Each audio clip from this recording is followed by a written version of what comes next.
Hello everyone. ఆదివారం వచ్చిందంటే అందరికీ సెలవు ఉంటుంది. బట్ ఆడవాళ్ళకి మాత్రం ఆదివారం కూడా సెలవు ఉండదు. ఇంకా చెప్పాలంటే కొంచెం ఎక్కువ వర్కే ఉంటుంది. అదేంటి అనుకుంటున్నారేమో, ఈ వీడియో చూడండి మీకే అర్థమవుద్ది.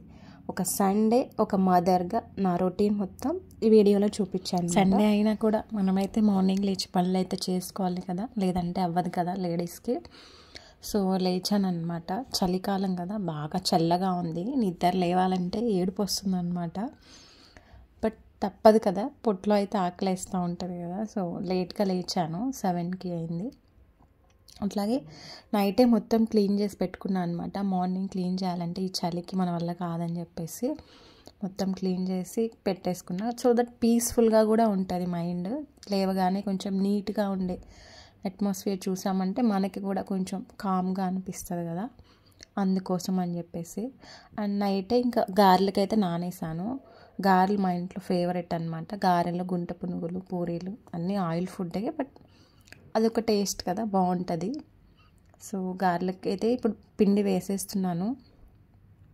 సండే వచ్చిందంటే మీరే స్పెషల్స్ చేసుకుంటారు కామెంట్ సెక్షన్లో చెప్పండి. అండ్ ఇది సింపుల్ ప్రాసెస్ కూడా, అంటే పిండి ముందు రోజు వండేసి పెట్టేసుకునే అవసరం లేకుండా, ఫెర్మెంట్ అవ్వాలి అట్లా లేకుండా ఈ చలికాలం మార్నింగ్ వేడి గారెలు కూడా బాగుంటాయి. సో అందుకోసం అని చెప్పేసి చేసేస్తున్నాను అనమాట. ఎందుకంటే పిండి ఇట్లా కొంచెం వాటర్ వేస్తే చాలు గారెల పిండికి, ఎక్కువ వాటర్ వేయకూడదు కదా. సో లైట్గా వేసాను. అండ్ బాగా స్మూత్గా కూడా వేయను అనమాట. కొంచెం లైట్ పొలుకున్నప్పుడే తీసేస్తాను అనమాట నేను. ఇట్లా తిప్పేసేటప్పుడే తీసేస్తే ఏంటంటే క్లీన్గా వస్తుంది. తర్వాత తీయాలంటే ఈ మధ్యలో ఉన్న రాళ్ళు తీయాలంటే అంత నీట్గా రాదు అని మొత్తం అయిపోద్దని. ఇక్కడ మీరు అబ్జర్వ్ చేస్తే నేను వాటర్ పోస్తూ మళ్ళీ ఒకసారి తిప్పుతున్నాను అనమాట. సో దట్ ఆ వాటర్ ఫ్లోకి గ్రైండర్ మధ్యలో ఇరుక్కోకుండా పిండి నీట్గా వస్తుంది. సో క్లీనింగ్కి ఈజీగా ఉంటుందని ఈ టిప్ ఎవరికైనా యూస్ అవుతుందంటే ఫాలో అవ్వండి. అండ్ ఇంకా గ్రైండర్ వేయడం అయిపోయిన వెంటనే తుడిచేసి పెట్టేస్తున్నాను అనమాట.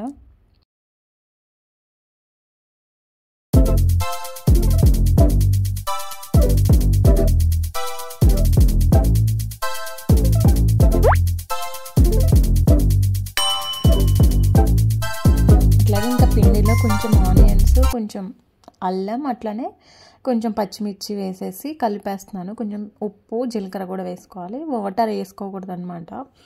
వాటర్ ఎక్కువ వేస్తే ఏంటంటే ఆయిల్ ఎక్కువ పీల్చి పల్చగా వచ్చి అంటే టేస్ట్ ఉండవు గారెలు. సో అందుకే పిండి రుబ్బేటప్పుడు కూడా కొంచెం ఆయిల్ వేసుకుంటాము. అట్లాగే పిండి కలిపేటప్పుడు కూడా అసలు వాటర్ అయితే వేసుకునే పని లేదు. అండ్ ఇంకా ఇదిగోండి అలాగే ఇంకా పెరుగు చట్నీ కోసం అని చెప్పేసి ఆనియన్స్ కట్ చేస్తున్నాను అనమాట. ఎందుకంటే పెరుగు వడలు అడిగారు మా హస్బెండ్, ఆయనకి అవి ఇష్టము. నాకు మా పాపకి ప్లెయిన్ వడల్లో పెరుగు చట్నీ నంచుకొని తినడం ఇష్టము. మీకు ఏ రకంగా ఇష్టం పెరుగు వడలో కమెంట్ చేయండి. ఎందుకంటే అన్నీ కట్ చేసుకొని పక్కన పెట్టుకున్నాను. అట్లాగే ఒక పక్కన ఆయిల్ కూడా పెట్టేసుకున్నాను గారెల కోసం. అది వేడయ్యేలోపు పెరుగు చట్నీ చేసేద్దామని చెప్పేసి. సింపుల్ అనమాట ఈ పెరుగు చట్నీ. జస్ట్ పోపు పెట్టేసి అందులో కొంచెం ఆనియన్స్, కొంచెం పచ్చిమిర్చి, ఉప్పు వేసేయడం అనమాట. అది కొంచెం వేగినాక కొంచెం పసుపు వేసి అది ఆల్రెడీ ఉన్నటువంటి పెరుగులో కొంచెం కలిపేసి తిప్పేయాలన్నమాట. అందులో కొంచెం ముందే సాల్ట్ వేసాను నేను. ఇంకంతే, చాలా సింపుల్ ప్రాసెస్. ఈ పెరుగు వడలు ఏంటంటే గారెలు వేడిగా ఉన్నప్పుడే ఆ పెరుగు చట్నీలో వేసేయాలి. అప్పుడే కొంచెం ఆ పెరుగు అనేది లైట్గా గారెకి అంటుకొని టేస్ట్ బాగుంటుంది. అదిగోండి వేసేస్తున్నాను గారెలు. చాలామందికి, నాకు అంతకుముందు గారెలు వేయడం అంటే చాలా భయము. అమ్మో ఎట్లా ఉంటుందో అని ఒక స్పూన్కి పెట్టి వేయడం నేర్చుకున్నాను. తర్వాత పేపర్ మీద పెట్టేయడం నేర్చుకున్నా. ఇక ఇప్పటికి కొంచెం ఎక్స్పీరియన్స్ పెరిగే కొద్దీ బాగా వస్తుంది కదా, అట్లానే ఇంకా డైరెక్ట్ వేసేస్తున్నాను అనమాట. ఇట్లా చేతిలోనే రౌండ్ పెట్టేస్తే ఇలా కొంచెం లావుగా రౌండ్గా వస్తాయన్నమాట. సో బట్ నేర్చుకున్న తర్వాత అనిపిస్తుంది భయపడినంత కష్టం కాదని చెప్పేసి. నేర్చుకోకముందు మాత్రం, పెళ్ళయ్యాక ఫస్ట్ 2 years అయితే నేను అసలు గారెలే వేయలేదు ఎప్పుడు. తర్వాత ఇంకా స్లోగా నేర్చుకొని వేస్తున్నాను అనమాట. ఇప్పుడైతే బాగా వచ్చేసినాయి. అండ్ మా ఫేవరెట్ కూడా ఈ గారెలు. పెరుగు చట్నీలో అయితే ఒక ప్లేట్ ఒకరికి సరిపడా వేసేసాను. ఆయన ఒక్కరే తింటారు కాబట్టి. సో అందులో ఇంకొంచెం కొత్తిమీర చల్లేసి పక్కన పెట్టాను. అది కొంచెం పీల్చుకుంటేనే బాగుంటాయి అన్నమాట. ఇంకా మాకేమో మామూలు గారెలు వేసేస్తున్నాను. పెరుగు చట్నీ పక్కన పెట్టేసుకున్నాను అనమాట. సో నాకు పెరుగు చట్నీలో ఇట్లా విడిగా నంచుకొని తింటే చాలా ఇష్టము. మా పాప అయితే రెండూ తిందు, డైరెక్ట్గా తింటుంది అంతే, చట్నీతో పాటు కాకుండా. అండ్ చికెన్ కర్రీతో కూడా చాలా బాగుంటాయి కదా. ఇదిగోండి నేనైతే తింటున్నా. ఒక పెరుగు వడేసుకొని తర్వాత మిగిలినవి ప్లెయిన్ వేసుకొని ఇట్లా పెరుగు చట్నీ పెట్టుకొని తినేసాను. ఇంకా కిచెన్లోకి వచ్చేసి అన్నీ ఎక్కడొక్కడ సర్దేస్తున్నాను. ఆయిల్ అంతా ఒక వడకట్టేసి ఒక బౌల్లోకి పోసేసి కిచెన్ కౌంటర్ టాప్ మొత్తం క్లీన్ చేస్తున్నాను అనమాట. సో ఈ కడగాల్సినవన్నీ వెనకాల షింక్లో వేస్తాను. ఇక్కడ కిచెన్ షింక్లో పెద్దగా క్లీన్ చేయమన్నమాట, అండ్ ఉంచను కూడా, ఎందుకంటే దోమలు వస్తున్నాయి అని చెప్పేసి.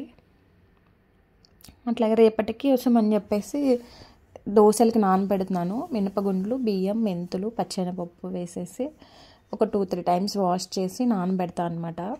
సో ఈ టైంలో నానబెడితే ఈవినింగ్ వేసేసామనుకోండి, ఇంకా రేపు పొద్దునకి టిఫిన్ ఆలోచించే పని ఉండదు, ఈజీగా వేసుకోవచ్చు కదా, అందుకని చెప్పేసి. అట్లాగే మా హస్బెండ్ చికెన్ తీసుకొచ్చారనమాట, ముందే తీసుకొచ్చారు. బట్ ఈ బియ్యం కడిగేటప్పుడు చికెన్ కడిగి తర్వాత బియ్యం కడిగితే స్మెల్ వస్తుందేమో అని ఇంకా అవి నానబెట్టేసిన తర్వాత చికెన్ క్లీన్ చేస్తున్నాను. ఫస్ట్ అయితే కొంచెం సాల్ట్, పసుపు వేసి క్లీన్ చేస్తాను అనమాట.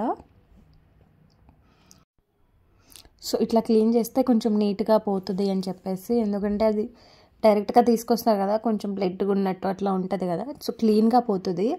ఇట్లా పసుపు సాల్ట్ వేసి క్లీన్ చేస్తే ఒకసారి అట్లా, మళ్ళీ ఇంక తర్వాత మళ్ళీ నార్మల్ వాటర్తో ఒక టూ టైమ్స్ వాష్ చేస్తాను అనమాట.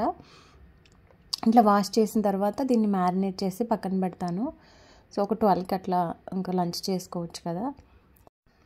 ఎంత తినే ముందు చేసుకున్నా చల్లగా అయిపోతుంది చలికాలం ఫుడ్. సో ఇంకా ఆప్షన్ లేదు, తినే ముందే చేసుకోవాలి. అట్లా ఇదిగోండి మ్యారినేషన్ కోసం ఉప్పు, పసుపు, కారం, కొంచెం పెరుగు, ధనియాల పొడి, అట్లానే అల్లం వెల్లిపాయ పేస్టు, ఇవన్నీ కొంచెం మసాలా వేసేసి కలిపి పెట్టేస్తున్నాను అనమాట. సో ఫ్రిడ్జ్లో కూడా పెట్టాల్సిన అవసరం ఉండదు చలికి. సో మంచిగా అన్నీ కలిపేసి మూత పెట్టేసి పక్కన పెడుతున్నాను. ఇంకా ఇప్పుడు ఇంకా బెడ్రూమ్లోకి వెళ్ళాను. ఈ బెడ్షీట్స్ అన్నీ వాష్ చేయాలి కదా, సో అందుకని చెప్పి తీసేస్తున్నాను అనమాట. అట్లాగే బెడ్షీట్ కూడా మార్చేస్తున్నాను. ఇంకా ఎందుకంటే నీట్గా ఉంటుంది కదా, సో సండే మారుస్తాను, మధ్యలో వెడ్నెస్డే ఒక రోజు కూడా మారుస్తాను. ఒక్కొక్క రోజు మంచిగా ఉందంటే మార్చని అవసరం లేదు, లేదంటే ఇంకా మార్చేస్తాను వీక్లో మిడిల్లో కూడా ఒకసారి.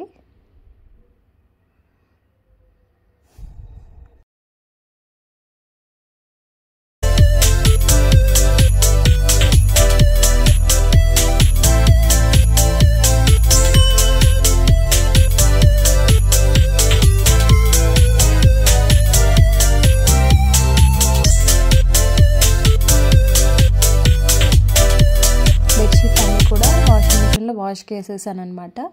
ఇవి ఇంకా వాష్ చేసేలోపు మనం ఎక్కడెక్కడ సర్దేసుకుందామని గ్రైండర్ని అట్లానే ఇంకా ఇదంతా డస్టింగ్ చేస్తున్నాను. ఎందుకంటే డైలీ కుదరదు అనమాట, ఏదో పైపైన అట్లా చేసేసుకుంటాను కానీ ఆఫీస్ ఉంటుంది కదా, సో అసలు కుదరదు నీట్గా పెట్టుకోవడానికి. సో అందుకని ఇట్లా వీకెండ్ సాటర్డే సండే మాత్రం ఒక రోజు 2 రూమ్స్, ఒక రోజు 2 రూమ్స్ లాగా క్లీన్ చేస్తాను. ఇవన్నీ కిచెన్ షింకుల దగ్గర మొత్తం కొంచెం లైట్ డస్టీగా ఉంటుంది, వైట్ కలర్ కదా, సో ఇంకా ఈజీగా కనిపిస్తుంది కొంచెం దుమ్ము పట్టినా మురిగ్గా ఉన్నా కూడా. సో అందుకని మొత్తం క్లీన్ చేసేసాను. క్లీన్ చేసాక చూసారా బాగుంది కదా, చేసాక చూసుకుంటే బాగుంటుంది బట్ చేసేటప్పుడు తీరిపోద్ది. ఈ వైట్తో వచ్చిన అదే తలకాయ నొప్పి. నీట్గా ఉన్న రోజులు చాలా పీస్ఫుల్గా అందంగా కనిపిస్తుంది, బట్ క్లీన్ చేసుకోవడానికి మాత్రం చాలా తలకాయ నొప్పి. ఇట్లా మిర్రర్స్ ఇంకా మొత్తం వాల్స్ క్లీన్ చేసుకున్నాను. ఈ 2 రూమ్స్, మిగిలిన 2 రూమ్స్ నిన్న చేశాను సాటర్డే. ఇంకా తర్వాత ఇంకా కిచెన్లోకి వచ్చేసి వంట మొదలు పెట్టాను అనమాట. ఈలోపే 12 అయిపోయింది. సో ఇంకా స్టార్ట్ చేసేసాను చికెన్ కర్రీ స్టార్ట్ చేశాను. ఇదిగోండి ఏం లేదు, ఆనియన్స్ వేయించిన తర్వాత కొంచెం అల్లం వెల్లిపాయ పేస్ట్ వేసి ఆ తర్వాత అది కొంచెం వేగిన తర్వాత ఈ మ్యారినేట్ చేసిన చికెన్ వేయడమే, చాలా సింపుల్ ప్రాసెస్ నాది. అండ్ అట్లానే ఇంకా చికెన్తో పాటు బగారన్నం ఉంటే బాగుంటుంది అంటేను, సో బగారన్నం కూడా చేస్తున్నాను అనమాట. సో ఇంట్లో ఉన్న మసాలా దినుసులు అన్నీ కూడా వేసేస్తున్నాను. ఇది నేను ఒక రెసిపీ లాగా చూపించట్లేదు అనమాట. ఎవరికైనా కావాలంటే కమెంట్ చేయండి. అండ్ ఛానల్లో కూడా పెట్టాను 1-2 సార్లు అనుకుంటా, ఒకసారి చెక్ చేయండి, లేదంటే కమెంట్ చేయండి. నేనైతే ఒకసారి క్లియర్గా రెసిపీ లాగా వీడియో తీసి పెట్టేస్తాను. అండ్ టీ పెట్టుకుంటున్నాను, చలికాలం కదా, ఒక 3-4 సార్లు అయినా తాగుతున్నాను డైలీ. సో మంచి అల్లం టీ అయితే కొంచెం గొంతు కూడా బాగుంటుంది కదా, ఈ చలికి ఊరికి గొంతు నొప్పులు అట్లా వస్తున్నాయి. చికెన్ కర్రీ కూడా ఆల్మోస్ట్ రెడీ అయిపోయింది. ఇంట్లో చికెన్ కర్రీ చేస్తుంటే మాత్రం ఇంట్లో వాళ్ళందరూ వెయిట్ చేస్తారు కదా. అది మా హస్బెండ్ కూడా వచ్చి ఇంకా అవ్వలేదా, అయ్యిందా, అవ్వలేదా అని అడుగుతూ ఉన్నారు. అయిపోతుంది 2 minutes అన్నాను. సో అంతే, వాళ్ళకి ఎప్పుడు అయిపోతుందా అన్నట్లు ఉంటుంది కదా. సో అంతే. అండ్ నేను కూడా చికెన్ కర్రీ బాగా చేస్తాను. సో దానికోసం కూడా ఇదిగోండి, వంట చేసేటప్పుడు మీకు ఎంతమందికి అలవాటు ఉంది కొంచెం ఒక పీస్ వేసుకొని, నేను చిన్నప్పుడు తినేదాన్ని అట్లా, ఇప్పుడు మా ఇంట్లో వాళ్ళని అడుగుతుంటే నాకు అది గుర్తొచ్చింది. మా అమ్మతో నేను ప్లేట్ పట్టుకొని వెళ్ళి ఒక పీస్ అయ్యి టేస్ట్ చేస్తా అని తినేదాన్ని. ఇదిగోండి మా Sunday lunch specials biryani and chicken curry, అదే బగారన్నం చికెన్ కర్రీ.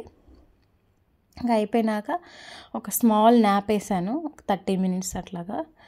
ఇంకా పడుకొని లేచిన తర్వాత ఇదిగోండి కిడ్స్ బెడ్రూమ్కి వచ్చేసాను. ఇక్కడ ఇందాక వేయలేదు బెడ్షీట్స్, చూసుకోలేదు. సో ఇప్పుడు వచ్చి ఇది కూడా సర్దేసి రూము, ఇంకా బట్టలన్నీ మడతేస్తున్నాను అనమాట. ఎందుకంటే మరీ లేట్ అయిపోయినా కూడా చల్లబడిపోతున్నాయి కదా బట్టలు. మార్నింగ్ అంతా చలి ఉంటుంది, మళ్ళీ ఈవినింగ్ వెంటనే చలి వస్తుంది.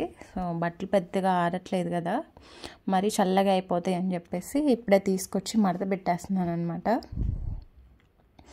బెడ్షీట్లు అవి ఆరలేదు. సో ఇంకా ఆరిన వాటికే తీసాను ప్రస్తుతానికి. జీన్స్ అట్లాంటివి కూడా ఆరట్లేదండి పెద్దగా. మళ్ళీ ఈవినింగ్ వరకు ఉంచితేనేమో చల్లగా ఉంటున్నాయి. ఇంకంతే, ఈ చలికాలం అడ్జస్ట్ అవ్వడమే. సో ఇదిగోండి బట్టలన్నీ మడత పెట్టేసి ఎవరి వాళ్ళకి మళ్ళీ తీసుకెళ్ళి సర్దేస్తానమాట. బట్టలన్నీ ఎవరి షెల్ఫ్లో వాళ్ళు సర్దేసి ఐరన్ బట్టలు ఏమన్నా ఉంటే బ్యాగ్లో పెట్టేస్తాను అనమాట. వాళ్ళు వచ్చి తీసుకెళ్ళి ఐరన్ చేపిచ్చేస్తారు. సో ఇంకా అయిపోయినాక కిడ్స్ బెడ్రూమ్ కూడా క్లీన్ చేసేసి ఇటు వచ్చేసాను కిచెన్లోకి. ఈ దోసపిండి వేస్తున్నాను అనమాట. దోసల పిండి వేసేటప్పుడు అటుకులు కొంచెం నానపెట్టేసి అవి మిక్సీ వేసేటప్పుడు పిండితో పాటు వేసేస్తే ఏంటంటే పిండి మంచిగా పులుస్తుంది. అండ్ దోశలు కూడా కొంచెం లైట్ క్రిస్పీగా అండ్ రెడ్ కలర్లో వస్తాయి అన్నమాట. ఇదొక టిప్. అండ్ ఇలా మార్నింగ్ బ్రేక్ఫాస్ట్ చేయడంతో మొదలైన నా రొటీన్ ఇట్లా నెక్స్ట్ డే బ్రేక్ఫాస్ట్కి ప్రిపేర్ చేసే టైం వరకు చూపించాను. ఇంకా డిన్నర్ రొటీన్ అంతా చూపించలేదన్నమాట, వీడియో చాలా లెంత్ అయిపోతుందని చెప్పేసి. Thank you so much for watching అండి. ఈ వీడియో మీకు ఎలా అనిపించిందో కమెంట్ చేయండి. అండ్ ఇలాంటి మరిన్ని వీడియోస్ కోసం please subscribe to my channel Lakshmi పొదిలా.